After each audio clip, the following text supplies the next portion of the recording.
Today, we're diving into the work of an 18th century French painter who looked at the sea and saw, well, something more than just water.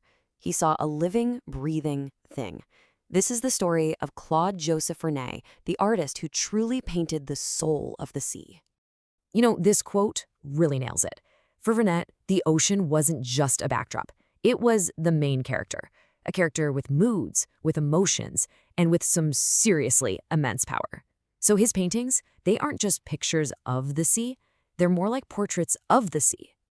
So to really get a feel for Vernet's genius, let's start with one side of his work, the sea at peace. These are the paintings that show these incredible moments of perfect harmony between people and the natural world. Okay, the first thing that just jumps out at you is his incredible mastery of light. I mean, look at that warm, golden glow just bathing the whole harbor. The water is so still, it's like a perfect mirror for the sky. He's not just painting a sunset, is he? He's painting a feeling. That's pure tranquility right there. And his scenes are never empty. They're always humming with life.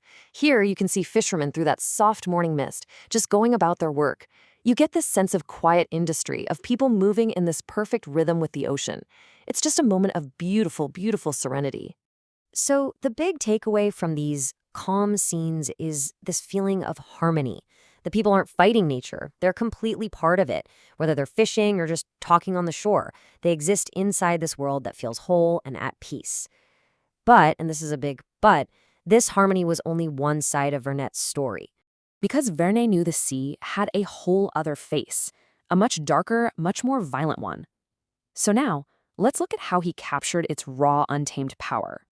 And wow, this just shows his incredible range, doesn't it? On the left, you've got that piece we just saw. And on the right? Absolute chaos. It's the same ocean, the same artist, but two totally different worlds. This is what made Vernet a legend, his ability to paint both the whisper and the roar. Okay, now we are right in the heart of the storm. You can almost feel the violence. The ship's mast is just snapped in two, the waves are like monsters crashing against the rocks. And that flash of lightning, it doesn't just light up the scene, it amps up the terror. This gets at a really powerful idea from the 18th century called the sublime. That feeling of awe mixed with terror that makes you feel tiny but also incredibly alive. In these paintings, humanity is just small, vulnerable. They're battling this overwhelming force, clinging to rocks just to survive. But then look, you see that lighthouse? It's like a symbol of human resilience, standing firm against it all. Vernet is telling this incredibly powerful story of struggle and survival. So you have to wonder, how did he do it? How did one artist paint both serene light and terrifying darkness so convincingly? Well, the answer is in his method and his really deep understanding of the world around him.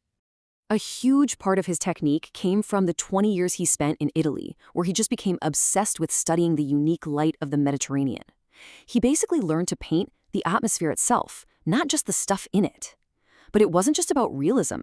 He always combined what he saw with powerful emotional storytelling. You can really see this in his skies. They are often the true stars of the show, totally dramatic and full of character. And all of this skill and expertise led to this absolutely massive royal commission, the Ports of France. For more than a decade, he traveled the country, creating these enormous, super detailed paintings of its most important harbors. They're this spectacular mix of almost map-like accuracy with all the lively, atmospheric scenes of everyday life that he'd perfected.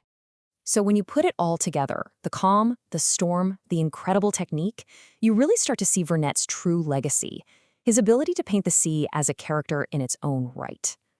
What's so fascinating is that even in his most violent paintings, there's usually this little glimmer of hope. See that shaft of light breaking through the storm clouds? It's almost like Vernet is reminding us that even in the darkest moments, the calm can return. His vision of the sea is so complex. It's full of both terror and beauty. And ultimately, that was Vernet's greatest achievement. He made us feel the sea. Its warmth, its wind, its huge, unpredictable power. He proved that the ocean wasn't just a setting for human drama, but a living, breathing force of nature itself. So the next time you look at one of his paintings, or even just find yourself staring out at the ocean, ask yourself this: what stories do you see in the waves?